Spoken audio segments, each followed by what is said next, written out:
নমস্কার বন্ধুরা, আজকে আরো একটি নতুন ভিডিও নিয়ে চলে আসলাম যেখানে আপনাদেরকে একটা নতুন ফোনের আনবক্সিং করে দেখাবো।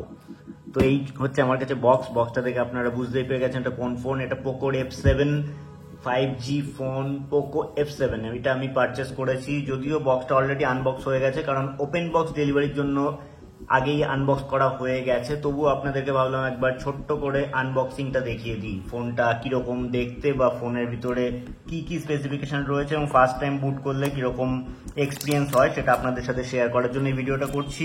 তো এখানে কিছু স্পেসিফিকেশন দেওয়া রয়েছে। Snapdragon 8 Gen S4 mobile platform এখানে ইউজ করা হয়েছে। 120 Hz লার্জ 6.83 POLED ডিসপ্লে এখানে রয়েছে, এবং সব থেকে গুরুত্বপূর্ণ যেটা ব্যাপার 7550 mAh ব্যাটারি রয়েছে এখানে, যেটা একটা বিশেষ আকর্ষণ বলা যেতে পারে। 50 MP সোনি ক্যামেরা রয়েছে।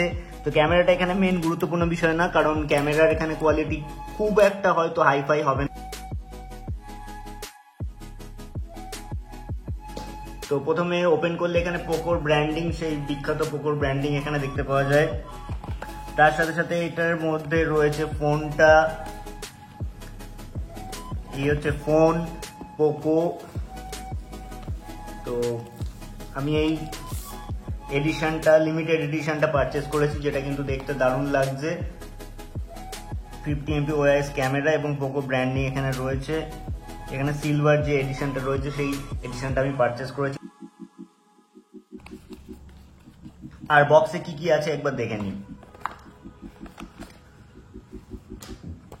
তো এখানে চার্জার রয়েছে, 90 ওয়াট চার্জার দিচ্ছে, যেটা কিন্তু এই হিউজ যে ব্যাটারি 7550 mAh ব্যাটারি, সেটাকে চার্জ করার জন্য কিন্তু এটা খুবই দরকার বলে আমি মনে করি। এখানে 90 ওয়াট চার্জার এখানে দিয়েছে, আর তার সাথে দিয়েছে এখানে data cable type A to type C।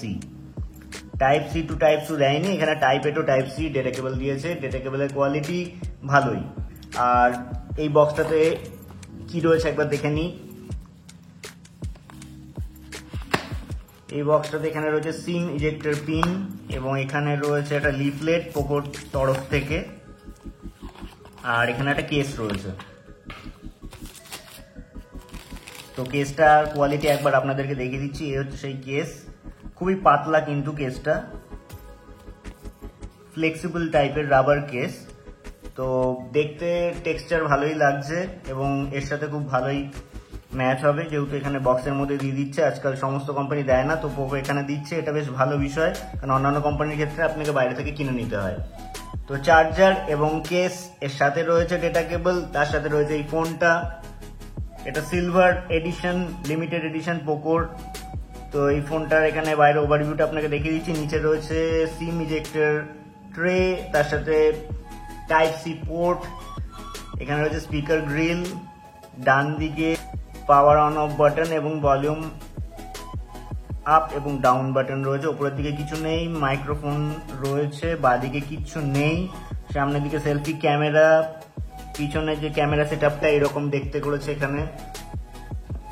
আর এখানে স্ন্যাপড্রাগন একটা লোগো দেখতে পাচ্ছি, 50 MP OIS এর একটা ব্র্যান্ডিং রয়েছে, লিমিটেড এডিশন ব্র্যান্ডিং। এটা কিন্তু দেখতে বেশ ভালো লাগছে। তো চলুন এটা পাওয়ার অন করে দেখে নিই। Xiaomi HyperOS, এখানে কিন্তু HyperOS রান করছে। HyperOS এর অ্যাডভার্টাইজমেন্ট আপনারা দেখতেই পাচ্ছেন। তো এখানে এগুলো পরপর যেরকম প্রাইমারি সেটআপ করতে হয় সেটা করে নেবেন। অলরেডি কিন্তু 71% চার্জ এটাতে রয়েছে, যেহেতু 7550 আশা করি ব্যাটারি ব্যাকআপ খুব ভালোই পাওয়া যাবে। তো টার্মস অ্যান্ড কন্ডিশন আমি ওকে করলাম, এগ্রি করলাম। তো অ্যানাদার ডিভাইস আমি করছি না, স্কিপ করছি। Setup as a new phone করছি। কানেক্ট টু নেটওয়ার্ক স্কিপ করলাম। ফিঙ্গারপ্রিন্ট লক পরে করব। অ্যান্ড্রয়েডের এখানে ইউজ পলিসি যেগুলো রয়েছে এগুলো অ্যাকসেপ্ট করতে হবে। আচ্ছা, এখানে লোকেশন সেটিং, পার্সোনালাইজ অ্যাডসটা আপনারা টার্ন অফ করে দেবেন। সেন্ড ইউসেজ এবং ডায়াগনস্টিক ডেটা চাইলে এটা অন বা অফ রাখতে পারেন। আর ইউজার এক্সপিরিয়েন্স প্রোগ্রাম এটাও অফ করে দেবেন। System daemon permission, update app automatically off করে দিচ্ছি।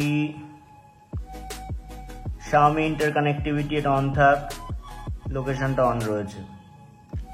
তো এখানে MI Sans আমি সিলেক্ট করছি ফন্ট হিসেবে, নেক্সট করছি। সেটআপ ইওর লক স্ক্রিন এটা স্কিপ করছি। ক্লাসিক বা অ্যাপ ড্রয়ার কোনটাতে আপনারা স্বাচ্ছন্দ্য সেই অনুযায়ী করে নেবেন। আমি অ্যাপ ড্রয়ার সবসময় ইউজ করি। ফুল স্ক্রিন জেস্চার ইউজ করবেন না বাটন, এই অপশন রয়েছে, সবাই এখন আমরা জেস্চারই ইউজ করি।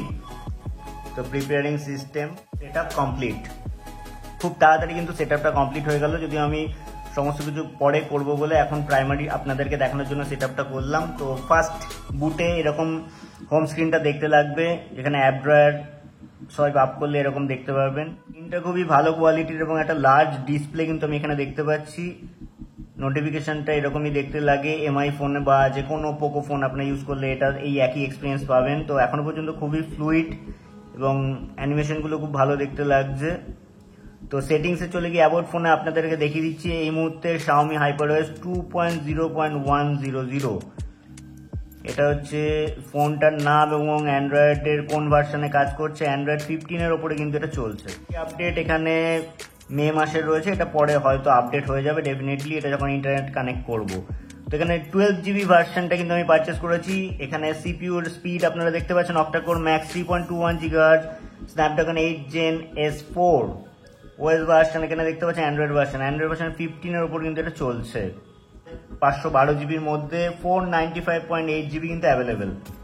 আমি যেরকম ফোনের যেগুলো পাওয়া যায় সে সমস্ত সব অ্যাপ্লিকেশনগুলো এখানে রয়েছে। Xiaomi Hyper AI এর এখানে কিছু অপশনও রয়েছে, এখানে AI সেন্ট্রিক কিছু অপশন আপনারা পেয়ে যাবেন। আর এখানে কিছু এক্সট্রা অ্যাপ কিন্তু ইনস্টল করা রয়েছে, যেমন কিছু গেম আমি দেখতে পাচ্ছি, এগুলোকে চাইলে ডিলিট করা যায় কিনা দেখে নিই একবার।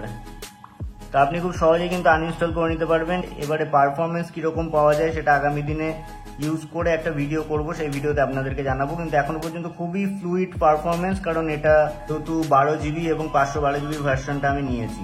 ক্যামেরার একটা স্যাম্পল আপনাদেরকে দেখিয়ে দিচ্ছি, ক্যামেরাটা অন করে।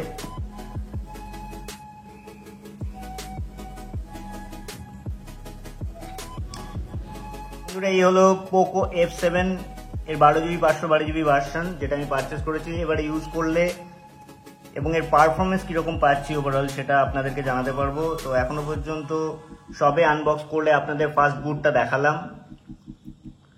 তো ভিডিওটি দেখে কেমন লাগলো অবশ্যই জানাবেন। ভিডিও দেখে যদি ভালো লাগে অবশ্যই লাইক এবং শেয়ার করবেন। আমাদের চ্যানেলে নতুন হলে চ্যানেলটিকে সাবস্ক্রাইব করে আমাদের পাশে থাকবেন। অসংখ্য ধন্যবাদ।